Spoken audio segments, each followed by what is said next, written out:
Science. You know, it answers all of life's big questions, so you don't have to actually think for yourself.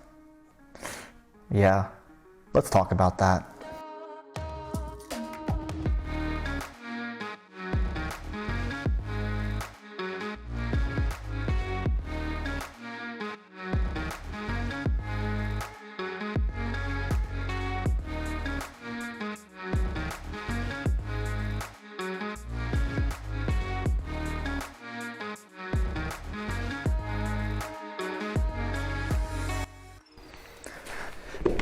Salutations, boys and girls. Welcome to the first inaugural episode of Why It Matters, where we take historically significant scientific concepts and break down their utility for the modern world. So let's jump right into it.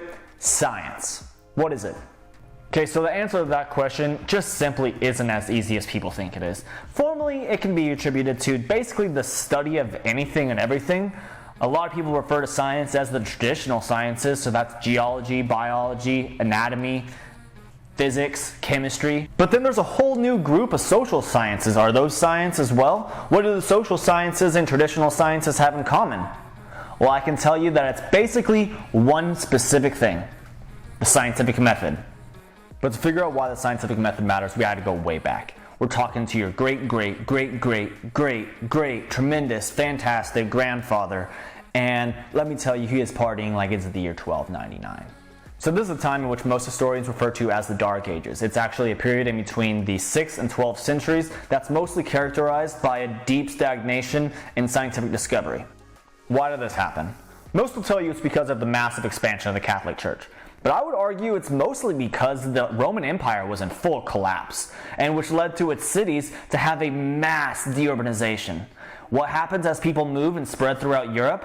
It's much more difficult to learn how to read books. It's much more difficult to be finely and formally educated. And it's a little bit difficult to want to learn to read when you're struggling to keep your family from being raided and having to farm to keep your family from starving. So the scientific method is formally attributed to a man named Francis Bacon. No, that is Kevin Bacon. No, that is actual Bacon. Yes, alright, so Francis Bacon. So Francis Bacon is a 16th century lawyer and philosopher who, along with his fellow social media influencers of the day, Nicholas Copernicus, Galileo Galilei, real rock stars of the time, ushered in a completely new era in the scientific community. I mean, can we all disagree that Francis Bacon was the Kylie Jenner of 1575? I mean, look at him. The man had fashion. What made Francis Bacon different was that he was a famed empiricist, which put him on the opposite side of the spectrum of a separate philosopher named René Descartes, who famously said, "I think, therefore I am," who was actually a rationalist. So empiricists believe that people are born a clean slate. They think that the only way you can acquire knowledge is through lived experience and to observe something firsthand. Now, this also lends them to believe that scientific inquiry is acquired through what is called inductive reasoning, in which rationalists are the exact opposite.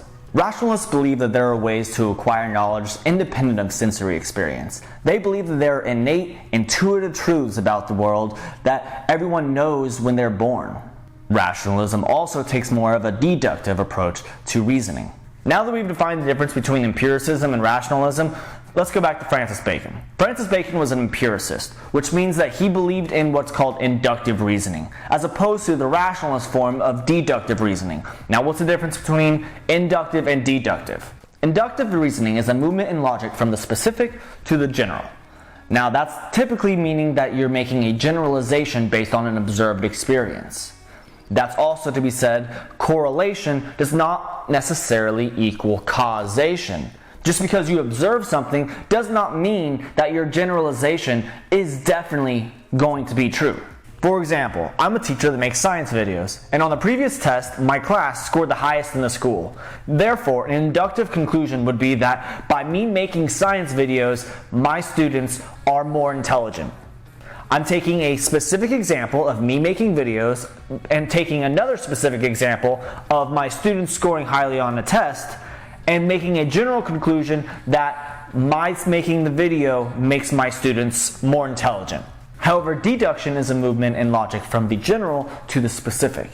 And what I mean by that is that if your premise, your general statement is true, then there's no need to make any sort of assumption because you know that your specific example will always be true. A deductive approach would be that, say, all of my students passed my class. And then I said, Stacy is one of my students. Your deductive conclusion would be that Stacy passed my class. But remember, with deduction, my premise must be true in order for my conclusion to be true.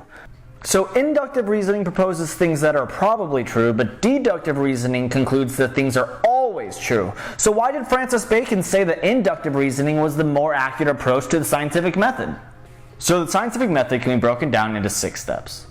Observation, questioning, hypothesis, experimentation, analyzing, and concluding. Well, what about this is empirical as opposed to rational? Empiricism is the focus on observable experience, correct? Well, what happens when we perform the scientific method? We observe, we question, we experiment. Literally, experience, experiment, they have the same prefix. You are visibly experiencing the world, analyzing the results, and attempting to come to a conclusion post-experience. And what about why is the scientific method considered to be inductive as opposed to deductive? Well, deduction requires some sort of axiomatic truth about the world that just simply doesn't occur in nature. And while with inductive reasoning we can't guarantee that we're going to be correct at the end, we can at least guarantee that our observable premise, our observable first few truths are actually as true as they can be. The scientific method has been used to answer thousands of questions about the observable universe over the course of the past 500 years since the beginning of the scientific revolution. So let's go ahead, let's put the scientific method to work. Follow me. Okay, so remember the scientific method can be used to answer any sort of question, whether that's how, when, why, and it's always going to be much easier to break something than it is going to be to fix something. So let's go ahead, let's get started. The first step of the scientific method is always going to be to observe. So let's see what happens when I fire.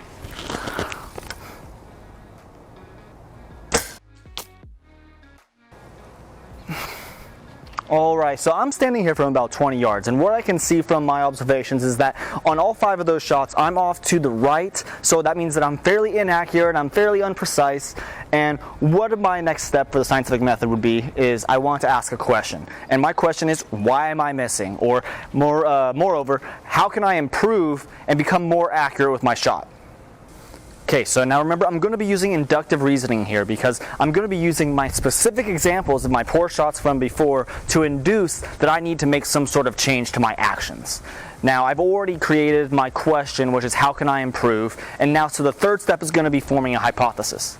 My hypothesis is based on an educated guess. It's based on my research that I've done. And what my research has said is that if I move my pins in the direction of my missed arrows, then that's going to create a more accurate shot. So what I would do is I would take my pins and I would move this entire sight to the right because I missed on my arrows from the middle to the right.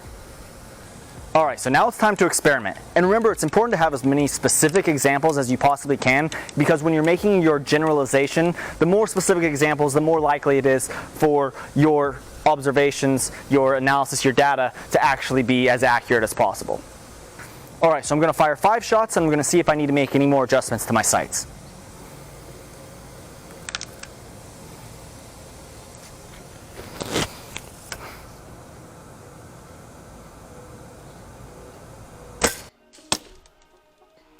So remember, the 5th step of the scientific method is to analyze your results. So based on what we just saw there, my shots were much more accurate, much more centralized. I had a more precise release point. So I can go ahead and go on to the 6th step, which would be to conclude my results. And my results were that my hypothesis was more or less correct, or not that I can discredit my hypothesis, and basically that I was able to make the adjustments and become more accurate with my shot. Alright, so I've given you historical context, a structure of the method, and heck, I've even given you a full demonstration. But why should you care? Well, my fellow denizens of utilitarian values, the scientific method matters because it's idealized. It has its limitations. It can't tell you what's right, wrong, good, evil, only what is and what is not. So that brings me to my final point, what I'm sure will become a very common theme in this series. It's that the Dark Ages were hard, full of death, disease, despair.